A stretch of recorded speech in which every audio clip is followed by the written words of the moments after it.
শায়েখ আমার প্রশ্ন, তারাবির নামাজ কয় রাকাত? 8 রাকাত। 20 রাকাতের হাদিস জাল।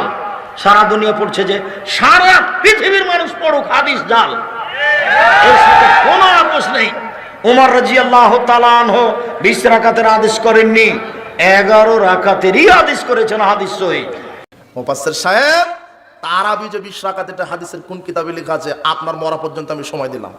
রাসূল সাল্লাল্লাহু আলাইহি ওয়াসাল্লাম থেকে একটা সহিহ সনদে বলেন যে রাসূল সাল্লাল্লাহু আলাইহি ওয়াসাল্লাম বলেছেন তারাবির সালাত 20 রাকাত রমাদান মাসে প্রত্যেক মুসলিমের উপরে। এরকম একটা হাদিস পৃথিবীতে একটা জাল হাদিসও নেই।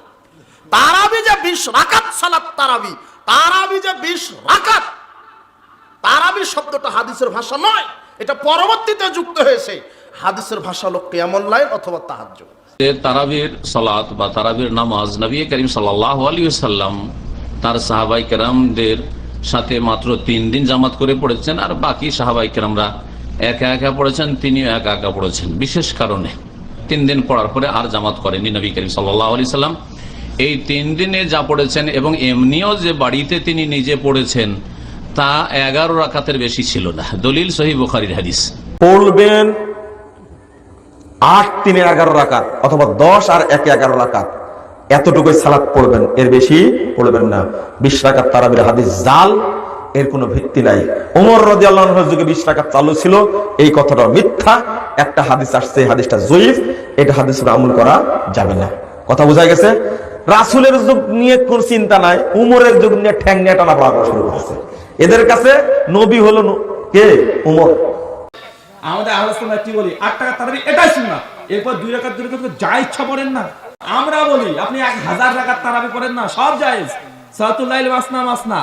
কেউ যদি বলে 20 রাকাতই সুন্নাতে মুআক্কাদা, 20 রাকাতের কমে যদি কেউ 8 রাকাত পড়ে, তাহলে এই কথা বলা, এই আমল করা, এটা হয়ে যাবে বিদআত। কেন? উম্মতের কেউ বলেনি 20 রাকাতই সুন্নাত, কেউ 8 বলে তারাবি আদায় হবে না। আপনার ভিতরে সার্বক্ষণিক ওয়াসওয়াসা দেবে, তারাবি নাই, তারাবি নাই, তারাবি নাই। আর কেউ বলবে তারাবি আছে 8 রাকাত, তারাবি আছে 8 রাকাত। আপনি কোন কথা আল্লাহর ওয়াস্তে শুনিয়েন না, কনসেন্ট্রেট করেন। এই মেজবানি চলতেছে, আল্লাহর দেওয়া মেজবানি। এই মেজবানির মধ্যে আপনি ভাত পাচ্ছেন কিনা এটা নিয়ে টেনশন করেন। কেউ কারো পথে, কেউ কারো সফরের সঙ্গী হবে না। অসংখ্য মানুষ কবরস্থানে শুয়ে আছে, কেউ কারো সফর সঙ্গী হয় না। আমার ভাই, আজকে যাবেন, কালকে পরশু 2-3 দিন পৃথিবী স্মরণে রাখবে। এরপরে মা ছেলেকে স্মরণে রাখে না, ছেলে মাকে স্মরণে রাখে না। আজীব দুনিয়া, যার যার সফরের মধ্যে আমরা একা। সুতরাং মানুষ নিয়ে না, নিজের দিকে নিজে খেয়াল করেন। রয়ে গেল আল্লাহ। আমার আল্লাহ অনেক দয়ালু। আপনি ইচ্ছে করলে 1 সপ্তাহের মধ্যে আল্লাহর সাথে কানেক্টেড হতে পারবেন। আমার ভাইরা, কাতারে সন্তান থাকে, মা নবীনগরে, কিচেনের মধ্যে মা কাজ করতেছে। কাতারের মধ্যে ছেলে অ্যাক্সিডেন্ট করে সাকরাতুল মউতের মধ্যে, মা কিচেন থেকে বের হয়ে রাস্তার মধ্যে দৌড়ানি দিছে, হায় হায় হায়, আমার কি হয়ে গেছে, কি হয়ে গেছে, দেখো তো আমার ছেলেগুলা ঠিক আছে কিনা, দেখো আমার ছেলে ঠিক আছে কিনা। কাটা মুরগির মতো করে মা। আপনি বলতে পারেন কিভাবে এটা সম্ভব হয়েছে? এটা মার সন্তানের সাথে রাব্ত বলে, কানেকশন। এটা মাতৃত্বের কানেকশন। যেভাবে মার সন্তানের মাঝখানে মাতৃত্বের কানেকশন থাকে, ঠিক সেভাবে আল্লাহ এবং বান্দার মাঝখানে উবুদিয়তের কানেকশন থাকে। কিন্তু কানেকশন লস হয়ে গেছে। কেন?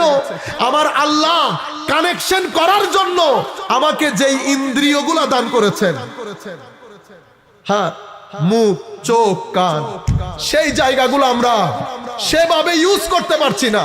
আপনি যদি চান আল্লাহর সাথে কানেক্টেড হতে, চোখের ব্যবহারের মধ্যে পরিবর্তন আনেন। যত্র তত্র চোখ ব্যবহার করবেন না, যেখানে সেখানে কান ব্যবহার করবেন না। এখানে ভালো আছে, মন্দ আছে, শ্লীল আছে, অশ্লীল আছে, খের আছে, সার আছে, মঙ্গল আছে, অমঙ্গল আছে। চোখ দিয়ে মঙ্গল দেখেন, কান দিয়ে মঙ্গল শুনেন, জিহ্বা দিয়ে শ্লীলতা বলেন, আর নাক দিয়ে শ্লীলতা নেন, পেটের মধ্যে হালাল দেন। আপনি যখন পজিটিভিটির সাথে, ভালোর সাথে, পৃথিবীর সাথে একটা কানেক্টেড হবে, মুহূর্তের মধ্যে আপনার কানেকশন আপনার রবের সাথে হবে। রবের সাথে যদি কানেকশন হয়, ধরতির মধ্যে এর চেয়ে বড় নিয়ামত আর নাই। কি রকম?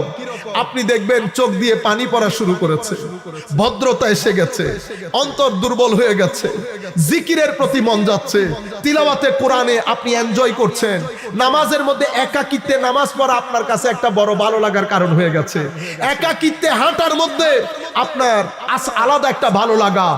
আপনি কবর দেখলে আগে ভয় করতে, এখন ভয় করে না। আপনার ইচ্ছে করে সসম্মানে যদি যেতে পারতাম। কাশ মাবুদ মাবুদ মাবুদ করতে করতে আপনার ভিতরের জগতের মধ্যে একটা আমূল পরিবর্তন আসবে। তার মানে আপনার সাথে আপনার রবের একটা কানেকশন হয়ে গেছে। আমরা সেই কানেকশন লস করতেছি। সার্বক্ষণিক আমাদের চোখের ব্যবহার, মুখের ব্যবহার। আমি মাদেরকে বলছি, বুকে হাত দিয়ে বলেন, বুকে হাত দিয়ে বলেন, শেষ কোনবার আমরা কোরআনে পাকের তিলাওয়াত করেছি? বলেন তো আমরা সব।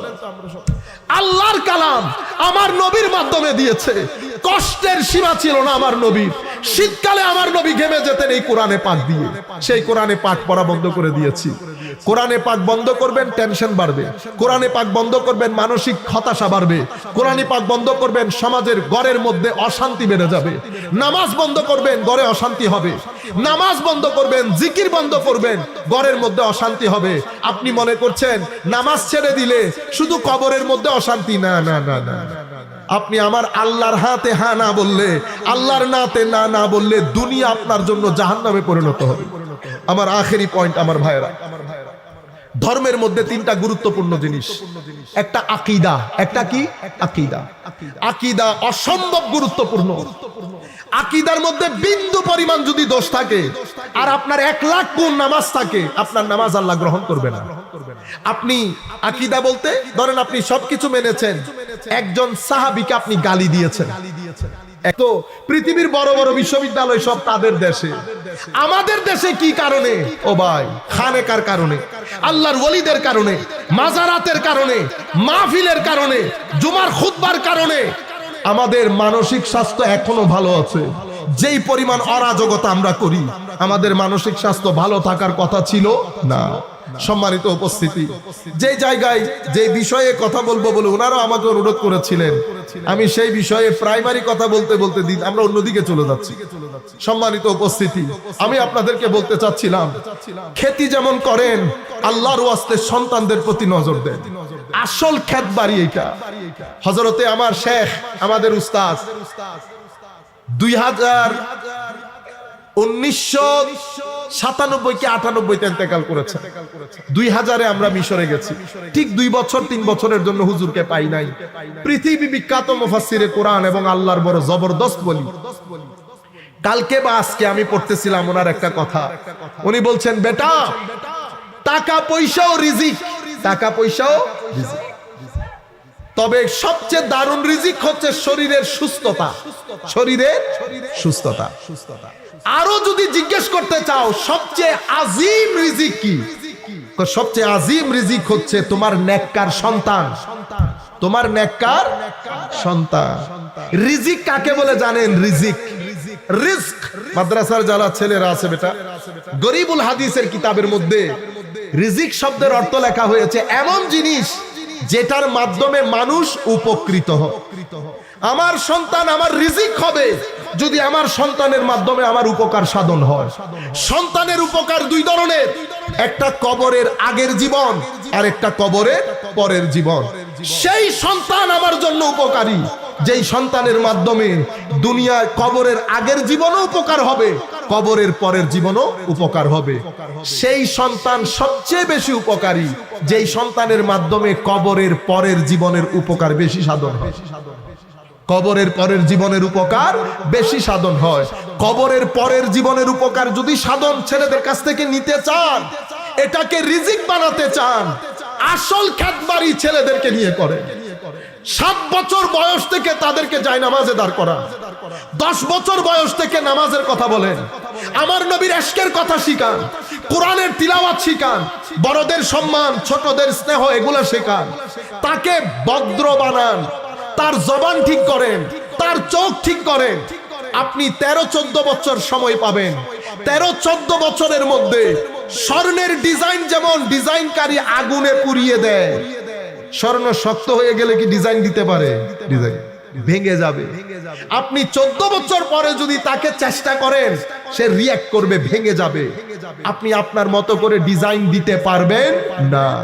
এই যে আপনি নামাজ পড়ছেন, আপনার 1.5 বছরের ছেলে আপনাকে দেখে দেখে জায়নামাজে সিজদায় পড়ে নাই, সিজদাই করে নাই, করেছে।